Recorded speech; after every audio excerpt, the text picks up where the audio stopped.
Pour vous compreniez le truc, c'est que quand on est multitâche, en fait, on n'exploite pas au maximum ses capacités.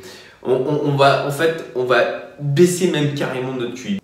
Bonjour à tous amis indépendants, donc deuxième conseil aujourd'hui dans cette vidéo sur comment gagner 10 fois plus en productivité. J'espère que mes précédentes vidéos vous ont plu. J'ai fait un retour par rapport à la première vidéo sur cette petite série donc de 3 conseils pour gagner en productivité. Donc je t'invite à aller voir cette dernière vidéo où du coup je revenais sur certains éléments pour expliciter en fin de compte mes conseils. Je mettrai le petit i qui devrait apparaître en haut à gauche, à droite, je sais plus. Mais en tout cas, tu vas le voir apparaître de manière à pouvoir voir cette vidéo si tu le souhaites. Si tu aimes la vidéo, merci de mettre un petit pouce bleu, un petit commentaire. Si tu trouves que c'est à chier, eh ben merci de mettre aussi un commentaire. Très franchement, ça m'aidera à progresser. Si le son ne te va pas, si la lumière ne te va pas, si les contenus ne te vont pas, n'hésite pas à me le dire aussi. Franchement, je prends toutes les critiques. Merci d'avance. Donc deuxième conseil en fait, c'est d'arrêter tout simplement d'être multitâche. Alors ouais, je sais, ça le fait d'être multitâche, d'avoir l'impression de faire 10 choses à la fois. Tout le monde nous voit nous agiter, on a l'impression du coup qu'on fait un tas de trucs. Mais en fait, il n'y a rien de plus inefficace. Et je le sais particulièrement parce que là aussi, j'étais un champion du truc. Au tout début, et j'étais limite fier de ça, quoi. Enfin, oui, j'étais fier de ça puisque j'avais cette étiquette du roi du multitâche, la capacité de faire 36 choses à la fois. Et du coup, j'ai encore plus nourri cette tendance à faire plusieurs choses à la fois. Ce qui m'a fait perdre encore plus en termes de productivité et ne m'a pas appris à concentrer, à être focus, à me concentrer sur une tâche à la fois et de la mener de bout en bout de manière aussi qualitative que possible. Ça, c'est vraiment quelque chose que j'ai changé il y a à peu près 2 ans, où j'ai compris que d'être multitâche, de répondre à toutes les sollicitations, c'était en fait très mauvais sur la rapidité d'exécution, la productivité et l'efficacité. Donc, aujourd'hui, on a tendance, pour montrer aussi qu'on est toujours occupé, pour bien se faire voir par les collègues de boulot, à faire 36 choses à la fois. Donc, il faut tout simplement arrêter de faire ça. En fait, pour vous compreniez le truc, c'est que quand on est multitâche, en fait, on n'exploite pas au maximum ses capacités.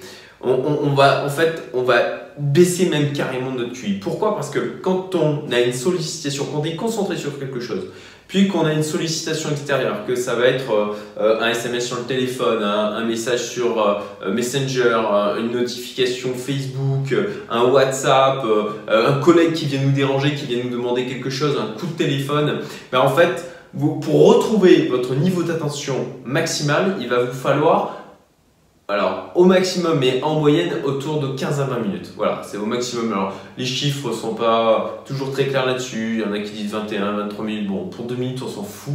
En clair, le message derrière ça, c'est dire que pour retrouver votre niveau d'attention maximal sur la tâche qui était en cours, il va vous falloir une vingtaine de minutes. Allez, même si on dit 15 minutes. 15 minutes, c'est énorme. Et pendant tout ce temps-là, en fait, votre concentration, votre niveau de concentration et le niveau de focus de votre cerveau va monter pour retrouver son niveau maximal. Et pendant tout ce temps-là, en fin de compte, en clair, vous n'utilisez pas vos pleines capacités. Et donc, en fait, d'être multitâche, de faire 36 choses à la fois, c'est tout simplement de diminuer son QI. Parce que c'est comme avec un ordinateur. Vous avez des processeurs, vous avez de la RAM, et quand vous le surchargez avec trop de trucs à la fois, il va se mettre à ramer sur tout. En fait, là, c'est le même principe, c'est que si vous traitez trop de choses à la fois, non seulement vous allez vous sentir submergé, vous avez l'impression de peut-être même perdre pied, mais en plus de ça, vous allez être inefficace et comme un ordinateur, parfois il y a des trucs qui vont planter. Voilà, vous allez avoir des programmes qui vont friser parce que l'ordinateur n'arrive plus à suivre. C'est le même principe en fait quand on travaille ou quand on fait des choses de manière générale. C'est que si vous avez votre cerveau qui est sur trop de choses à la fois, il y a des trucs que vous allez faire n'importe comment. En fait, c'est la même chose qu'avec un ordinateur, ça va planter. Voilà. Donc, pitié, coupez les notifications. N'hésitez pas à passer votre téléphone en mode avion, en mode nuit. Sur l'iPhone, il y a la possibilité de faire ça. Donc comme ça, on peut garder nos favoris qui peuvent quand même vous contacter, même si vous êtes en mode nuit, de manière à pouvoir répondre à de vraies urgences. De mon côté, ce que je fais en fait de manière générale, c'est que je ne réponds quasiment plus au téléphone. Ça, c'est effectivement, je sais que c'est une urgence ou c'est quelque chose que j'attendais, bien sûr. Je réponds quand même aux appels quand j'ai des conf calls ou des vidéoconf de prévu.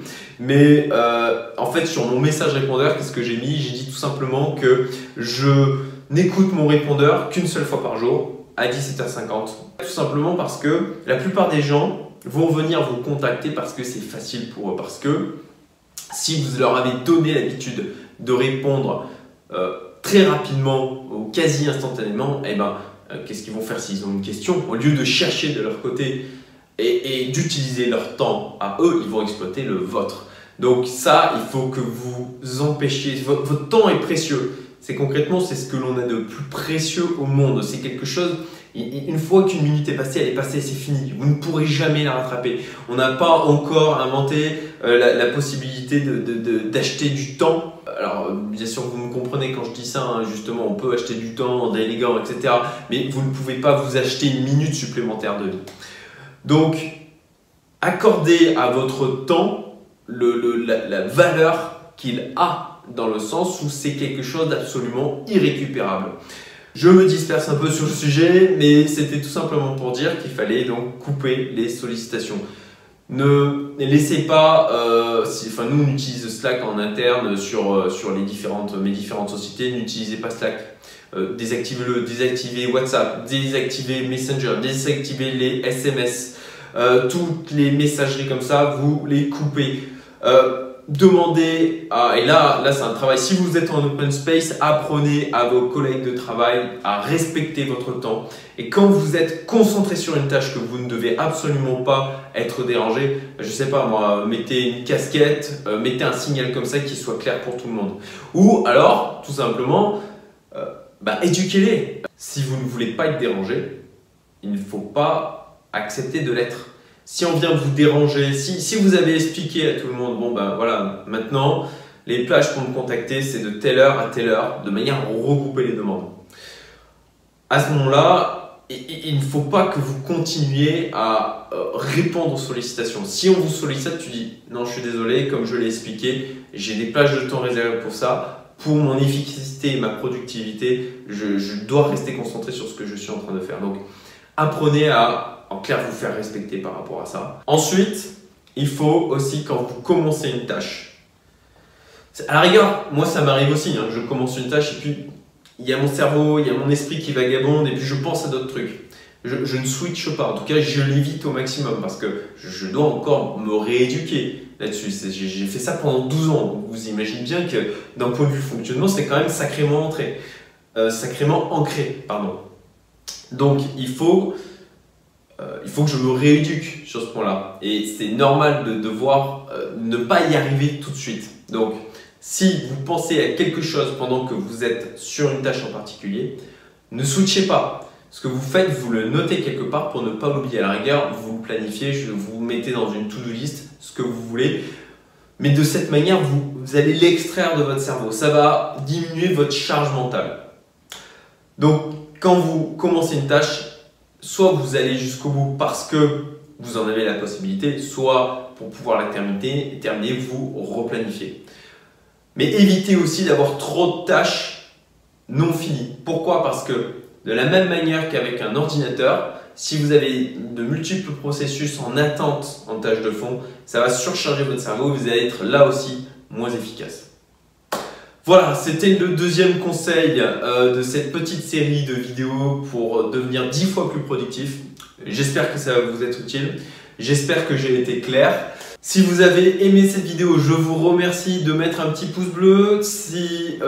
Mettez-moi un commentaire. Encore une fois, même si ça ne vous a pas plu, si vous n'êtes pas d'accord avec moi, réagissez. Si vous avez des idées aussi en termes de contenu que vous souhaiteriez, des choses que vous souhaiteriez que j'aborde, n'hésitez pas, mettez-les en commentaire. Abonnez-vous, activez la petite cloche, ça sera bon pour mon référencement, ça m'aidera, merci par avance. Et à la fin de la vidéo, je mettrai des liens aussi vers les vidéos précédentes que vous pourrez consulter si vous souhaitez donc revenir sur ces sujets ou tout simplement les découvrir si vous êtes arrivé sur cette première vidéo. Je vous remercie, je vous dis à très bientôt pour donc le 3e conseil. Bonne journée.